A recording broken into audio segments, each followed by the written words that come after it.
नमस्कार। BCom part first के विद्यार्थियों का एक बार पुनः स्वागत है बिजनेस स्टैटिक्स की क्लास में। प्रिय विद्यार्थियों, जैसा कि हमने समंकों के बारे में पढ़ा, आज हम उससे आगे समंकों के प्रकार, टाइप्स ऑफ डाटा के बारे में अध्ययन करेंगे। समंक जो है, जैसा कि आप जानते हैं, किसी निश्चित उद्देश्य के लिए एकत्रित किए जाते हैं, जो सहजातीयता, तुलनीयता और संख्यात्मक रूप में प्रदर्शित होते हैं। तो आज हमें यह जानकारी प्राप्त करनी है कि समंक कितने प्रकार के होते हैं। जिस प्रकार एक भवन निर्माण की योजना बना लेने के पश्चात भी ईंट, चूना, पत्थर आदि को संग्रहित किए बिना उसका निर्माण यानी भवन का निर्माण प्रारंभ करना संभव नहीं है, ठीक उसी प्रकार किसी भी अनुसंधान की योजना बना लेने के पश्चात उस योजना की क्रियान्विति हेतु सबसे पहले आवश्यक समंकों को संग्रहित करना आवश्यक है। यानी अगर हमें कोई अनुसंधान करना है तो हमें समस्त योजनाएं बना लेने के पश्चात भी हमें यह जरूरी है कि समंक किस प्रकार से संग्रहित किए जाएंगे, किस प्रकार के समंकों की हमें आवश्यकता होगी। तो यानी यहाँ समंकों का संग्रहण, जो कि सांख्यिकी विश्लेषण या अध्ययन की पूर्व वर्णित वैज्ञानिक पद्धति का प्रथम चरण है, से आच्छे वांछित तथ्यों को एकत्रित करने से है। ये जो समंक है, मूल स्रोत से भी एकत्रित किए जा सकते हैं अथवा पूर्व में किसी अन्य व्यक्ति या संस्था द्वारा एकत्रित या प्रकाशित संदर्भ से एकत्रित किए जा सकते हैं। तो संग्रहण की दृष्टि से समंक को मूलतः हम जो है दो भागों में बांटते हैं। पहला है प्राथमिक समंक, प्राइमरी डाटा। वे समंक प्राथमिक समंक कहलाते हैं जो कि अनुसंधानकर्ता द्वारा पहली बार उन समंकों के संग्रहण की प्रारंभ से अंत तक की संपूर्ण प्रक्रिया नए सिरे से प्रारंभ करते हुए मूल स्रोत से संग्रहित किए जाते हैं। यानी वो समंक पहली बार किसी अनुसंधानकर्ता द्वारा फर्स्ट टाइम एकत्रित किए जाते हैं, उन समंकों को हम प्राथमिक समंक कहते हैं। इस प्रकार के आंकड़े अथवा समंक जो है किसी भी पत्र पत्रिका, पुस्तक या अन्य किसी भी प्रकाशित संदर्भ में उपलब्ध नहीं होते हैं। यानी अनुसंधानकर्ता द्वारा अनुसंधान के क्षेत्र में जाकर के उसके अनुसंधान से संबंधित समंक पहली बार उसी अनुसंधानकर्ता द्वारा एकत्रित किए जाते हैं। तो ऐसे समंकों को हम प्राथमिक समंक, प्राइमरी डाटा जो है प्राथमिक समंक कहा जाता है। उदाहरण के लिए, किसी गांव के निवासियों में चाय पीने की आदत के संबंध में उनसे प्राप्त की गई जानकारी प्राथमिक हो सकती है यदि इनका संग्रहण मूलतः पहली बार ही किया जा रहा हो। तो अगर चाय पीने की आदत के संबंध में अगर कोई निष्कर्ष निकालना है और किसी गांव में अनुसंधानकर्ता उस गांव में जाकर के वहां के निवासियों से इसके संबंध में अगर वह जानकारी प्राप्त करता है, कुछ आंकड़े एकत्रित करता है, तो यह समंक उसके लिए प्राथमिक समंक कहलाएंगे। एक और एग्जाम्पल है कि इसी प्रकार एक शहर में आयकर देने वालों की जानकारी हेतु किए गए सर्वे के अंतर्गत एकत्रित समंक जो है वो प्राथमिक समंक होंगे। तो यानी ये समंक ऐसे समंक हैं जो किसी अनुसंधानकर्ता द्वारा पहली बार ही एकत्रित किए जाते हैं। दूसरा है द्वितीयक समंक, सेकेंडरी डाटा। जब कोई भी समंक जो पहले किसी भी अन्य व्यक्ति या संस्था द्वारा एकत्रित करके उनके अध्ययन में प्रयोग किए जा चुके हैं और अब उन्हीं समंकों को, जो कि प्रकाशित या अप्रकाशित किसी भी रूप में हो सकते हैं, यदि आगे अनुसंधान या अध्ययन हेतु अन्य किसी अनुसंधानकर्ता द्वारा प्रयोग में लिए जाते हैं, तो वे समंक जो प्रथम अनुसंधानकर्ता के लिए प्राथमिक समंक है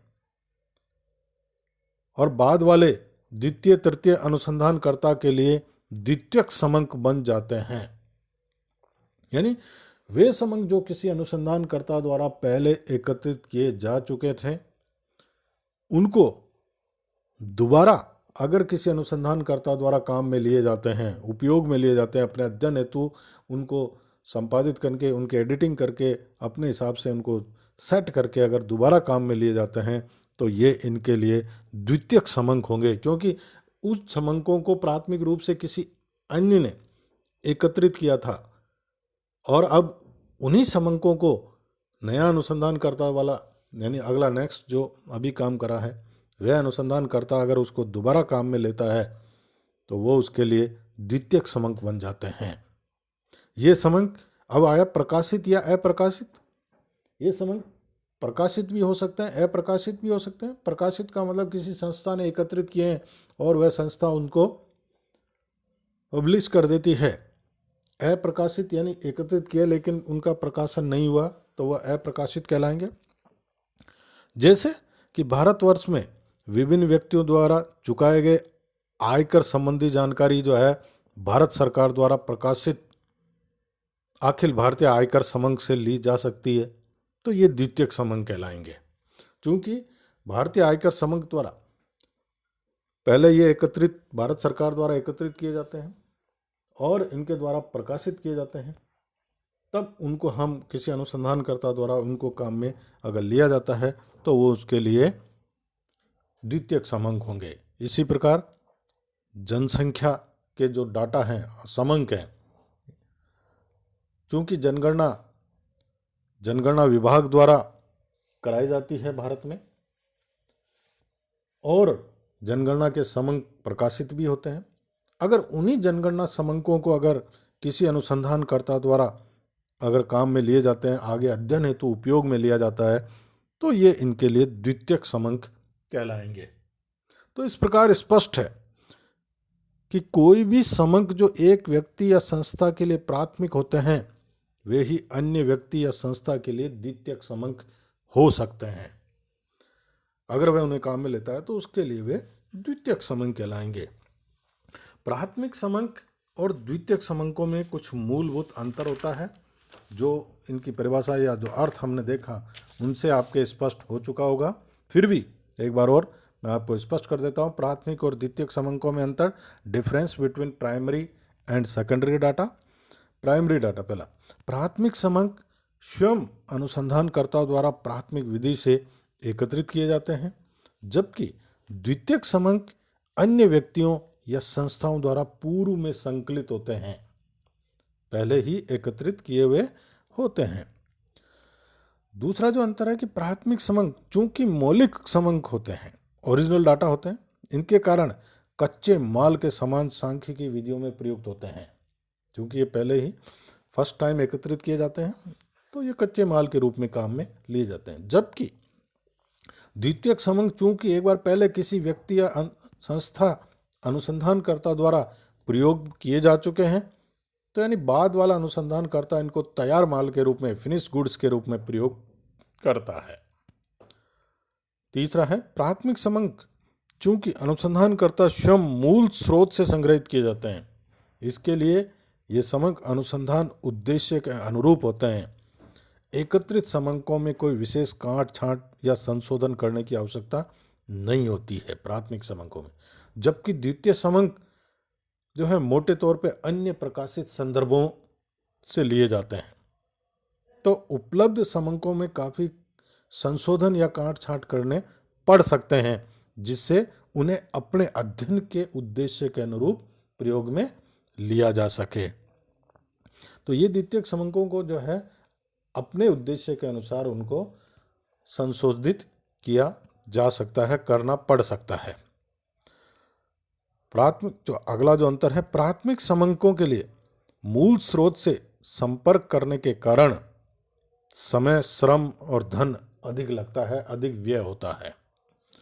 चूंकि अनुसंधानकर्ता को स्वयं जाकर के या जो भी विधि है उसको अपना करके इन समंकों को एकत्रित करना पड़ता है, तो इसमें समय, श्रम और धन अधिक व्यय होता है। जबकि द्वितीयक समंक बहुत आसानी से उपलब्ध हो जाते हैं। हम ये कह सकते हैं कि तुलनात्मक रूप से प्राथमिक समंकों की तुलना में द्वितीयक समंकों में बहुत ही कम समय, श्रम और धन व्यय करना होता है। तो प्राथमिक और द्वितीयक समंकों में ये अंतर रहा जो आपके समझ में आएगा। समंकों के प्रकार आपने पढ़े हैं ये दोनों। अगर फिर भी कोई बात अगर समझ में नहीं आए तो आप मेरे से संपर्क कर सकते हैं। थैंक यू, धन्यवाद।